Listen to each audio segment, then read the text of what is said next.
This video will give you examples on how to adapt or modify the FitnessGram test. Each time you do the test, it's important to do the test the same exact way to show progress throughout the school year.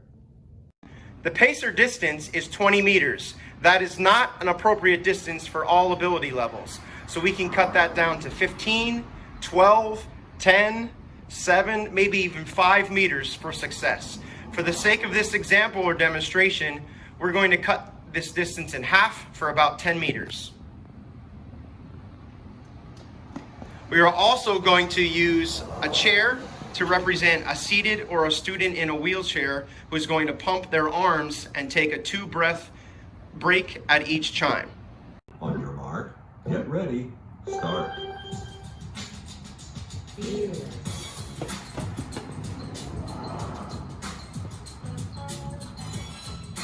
One.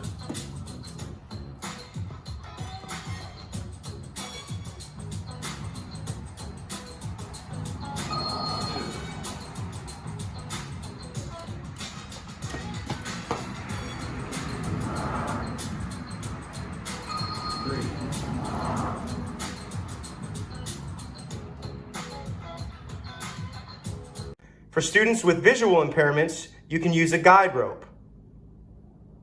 Go! Good, Amanda. Good job, Derica. Turn around.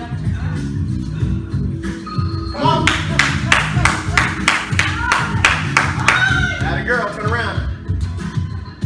The correct way to do the push-up test is with body weight on hands and toes. Looks like this, with my back straight and my elbows bending and extended.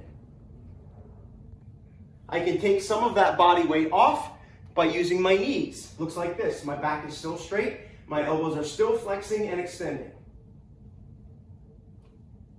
Lastly, you can adapt or modify even further by putting body weight on the hips. So it looks like this. It's a little bit more difficult to keep a straight back, but I'm still extending and flexing my elbows. You can spot a student or provide some support to the trunk or torso this way.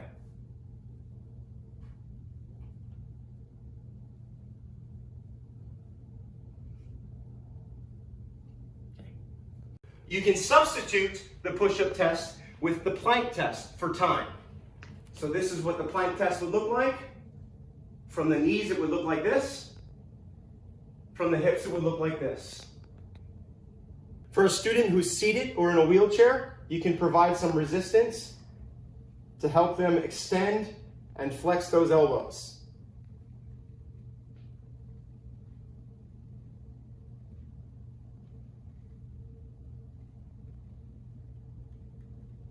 For the sit and reach test for a student in a wheelchair, I'm using a ruler.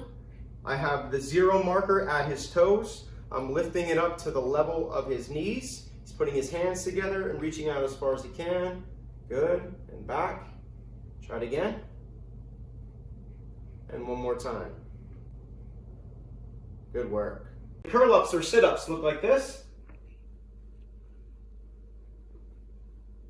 You can adapt or modify by providing some support. You can adapt or modify further by providing some back support.